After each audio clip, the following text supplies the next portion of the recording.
A global final, two historic clubs, and a trophy at play. PSG faced Flamengo in the Intercontinental Cup Final, Europe against South America, Paris against Rio. For PSG, it's a chance to confirm our new status on the world stage and show that last season's success wasn't a one-off.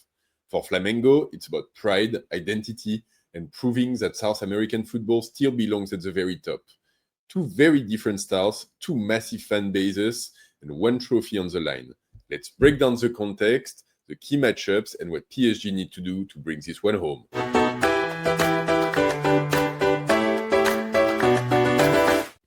So, PSG versus Flamengo. Here we go, the Intercontinental Cup Final. That's quite a mouthful, this trophy, but yeah. To be played in Doha this Wednesday night, I think 8 or 9 p.m. local time, 6 p.m. French time. And yeah, a trophy at play, potentially your 6th trophy on the season for PSG, or I think the 7th one for Flamengo. So we're really talking about like the two top teams of world football, definitely the top teams of their own continent for the past year, and a summit clash really between the two teams that really dominated their continental competition. It's gonna be an interesting one. It's gonna be an important one. It's gonna be a historic one, and so there's lots of things to talk about for this one. So let me just get into it. And I think the first point that I wanted to talk about is really the trophy itself, because this summer we played the Club World Cup of the FIFA, and yet now in December we still have to play the Intercontinental Cup of the FIFA. And so a lot of people, I think, like within the fan base and in world football in general, are saying like enough with adding all of the extra game, enough with just like creating cash cows for FIFA, for the sponsors, and let's be real about which trophies matter and which one don't. And I think among the PSG fan base in France as well, I've seen quite a few people actually who are saying like, obviously it's a trophy, so we want to win it, but it doesn't matter that much. It's not an important trophy. And like, if we win, great. If we don't win, like, so be it. And I think, yeah, there's a debate within the fan base. Personally, like, I wasn't super hyped to begin with, and then progressively I've been getting into it. And now, like, I really want us to win it, and I think it is important. It is like the historical trophy between continents. So it is like when we're talking about Club World Cup, I'm sorry, but this is the historical trophy for Club World Cup. This is PSG against like the top team in South America, in Flamengo, and we didn't face them in the Club World Cup. And I think it's a really interesting matchup. And 3, it's football history, because ultimately, like, the team that won the most Intercontinental Cup, it's Real Madrid. It's all of the big teams in Europe and South America have been playing it, have been winning it. Flamengo have already won it.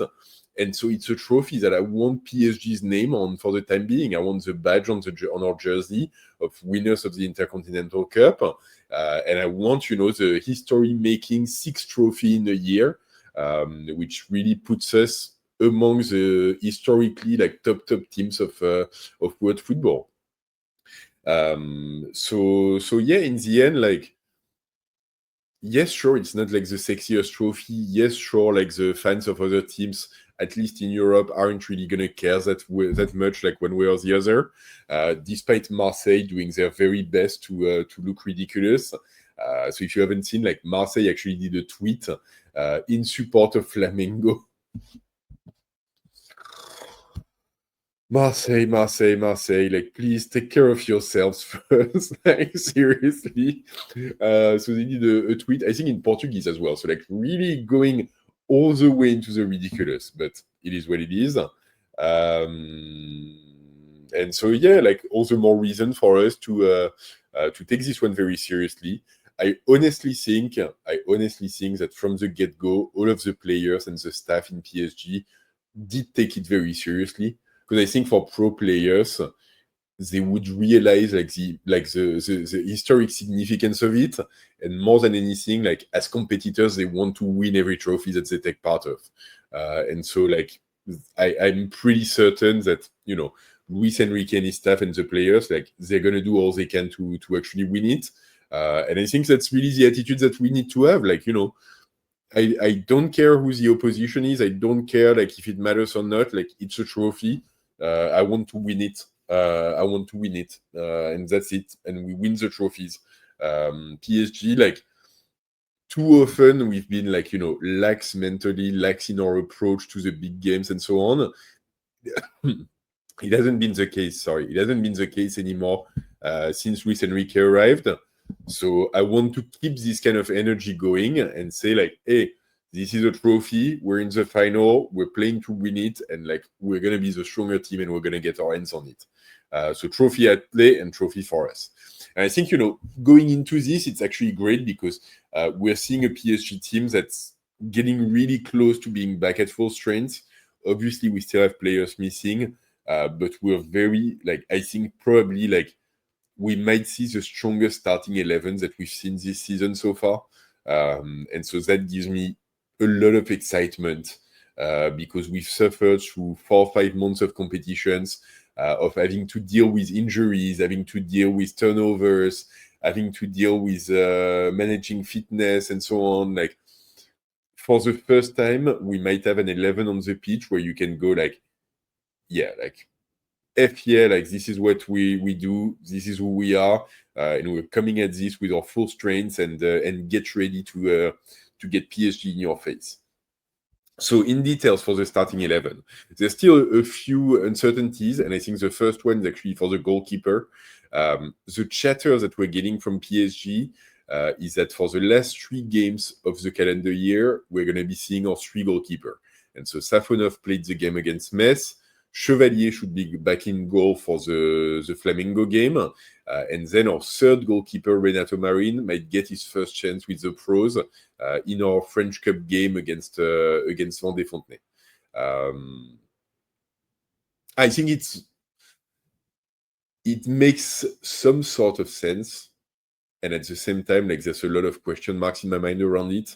The first one is just like looking at Chevalier in isolation and like not even thinking of his performances so far this season because we've talked about that a lot and you guys know where I stand. But like, I wonder if it's a good idea to have a goalkeeper that missed the last 3 games. I think 2 or 3 games, and having him come back on such a high impact like final. A game where like he cannot make a mistake. He honestly cannot make a mistake. It feels like is he gonna be ready for it? Is he gonna be like sharp both mentally, physically, and technically to be ready for it? That's really a question mark in my mind. Obviously, Luis Enrique and his staff would have a much better sense, but it is a question on my mind. Second question around this. I'm sorry, but Safonov did well for the 3 games that he's played. He had 2 clean sheets, and I think on the Metz game, despite conceding 2 goals, you can't really pin that much blame on him. So I like a part of me thinks like he deserves to play this game. Simple as.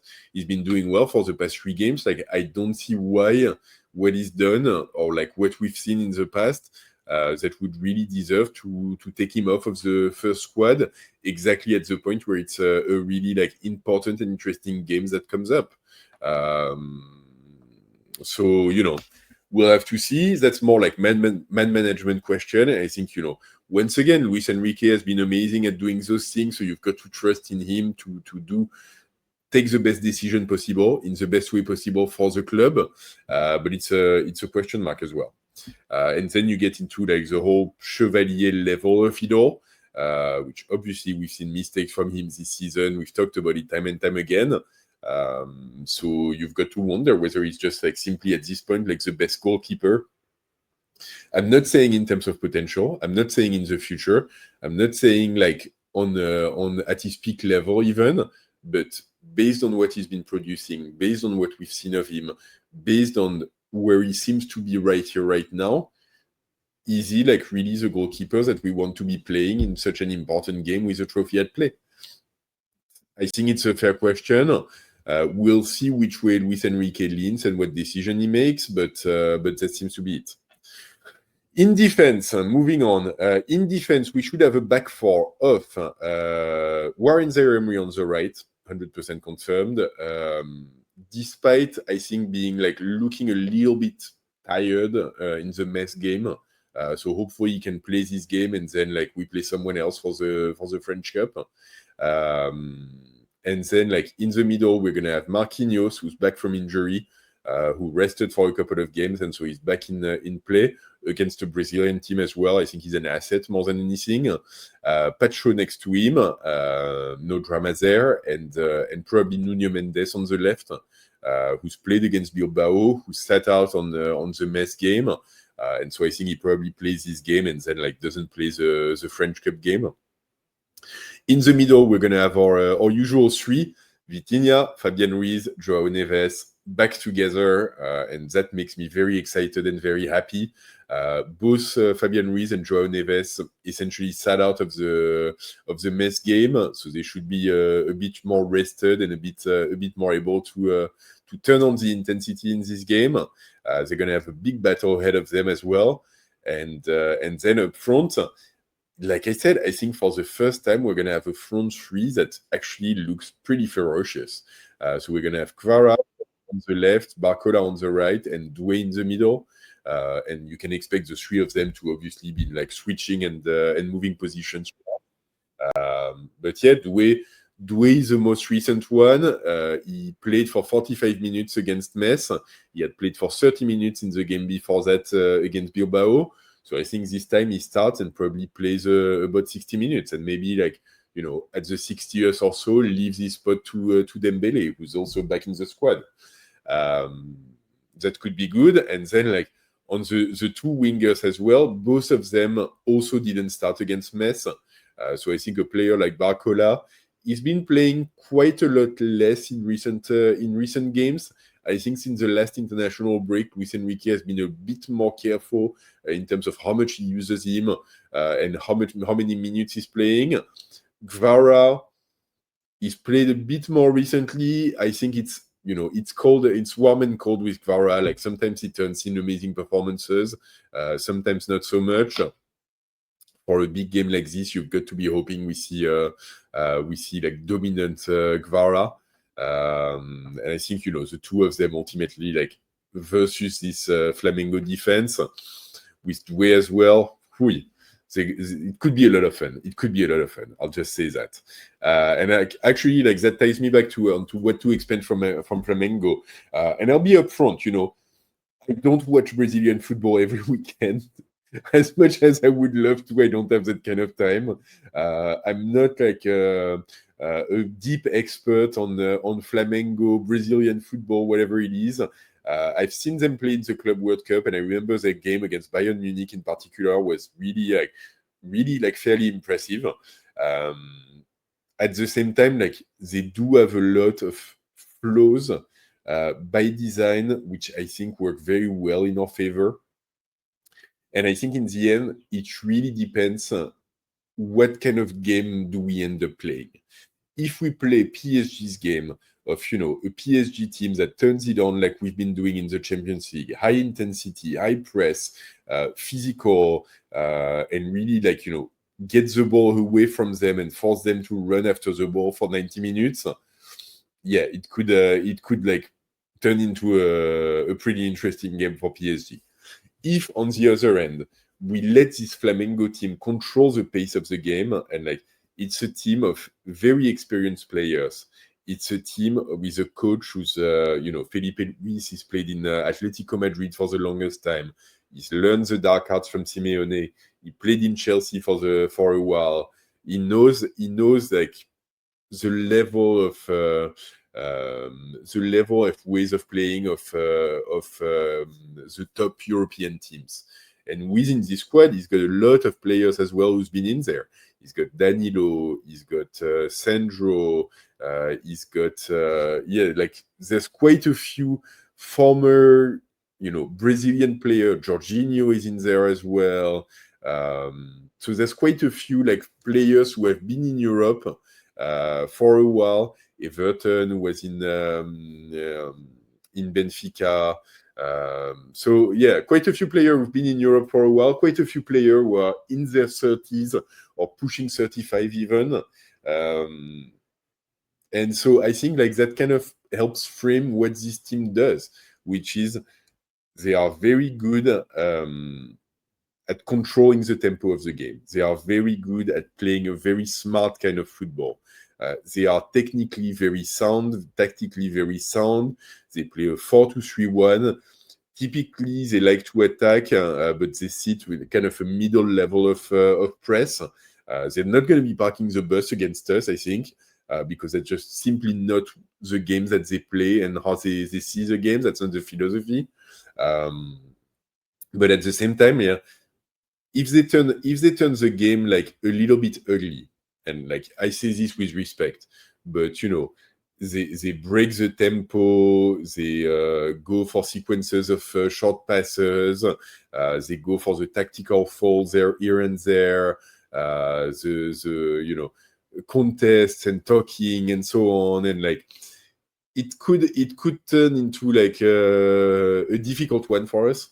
And clearly, you know, some things that we're going to have to be mindful, especially, you know, if we don't make the game easy for ourselves and we come on and like at the 60th minute or so, it's still 0-0 and the pressure is rising and so on. Yeah, it could, there's a scenario in which it's difficult. But on the other end, my personal expectation is, yeah, like this is a team where I think their average starting 11 is about like 31 years old. So it is, when for us it's 23, 24. So it is an aging team, very experienced, but physically not as strong as what we can produce, even given like all of the physical limitation of this PSG team this season. They are at the end of a season that's been extremely long, in which they played, I think, around 70 games. So it's they're not going to be able to really contest if we turn it on and put the kind of intensity that we put in a Champions League game. So I think, you know, we've got two cautionary tales in the end. We can play against them in the way that Bayern Munich played against them, where, you know, you put a lot of impact. Sure, like they've got talent and they'll get their chances and maybe they score goals on us. But you should have way more than enough to still like be in control of the game, be dominant, and score more goals than they do. Or you've got the other version of it, which is the game that they played against Chelsea, the first game of the Club World Cup, which they won 3-1 and Chelsea lost.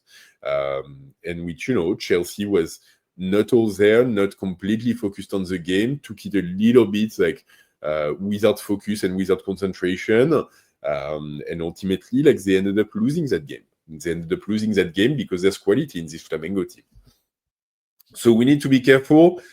We need to remember that it is a game that we should be winning. I think we come in as favorites for this game, but at the same time, like it's a Champions League level game. For me, in my head, I'm thinking like this is essentially us playing like a quarterfinal of the Champions League kind of level. So we need to take it very seriously. We need to turn in with like, you know, our prime football, and we need to get ready for a contest because it is going to be a contest one way or the other.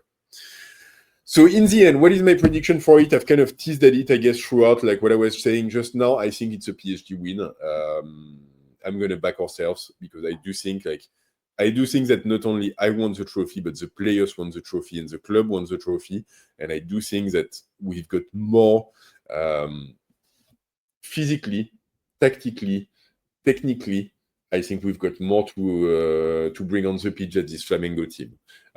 I do have a lot of respect for them. I think they are a strong team. I think it's going to be a hard game and a close challenge and so on. Like outside of like, you know, specific game circumstances or whatever. But yeah, I do think that we've got what it takes to bring the trophy home. In terms of prediction, I was gonna say 3-1, maybe like 3-1, 2-1, 3-2, like something like this. Like, yeah, goal scored on both sides, but a PSG win by 1 or 2 goals at most.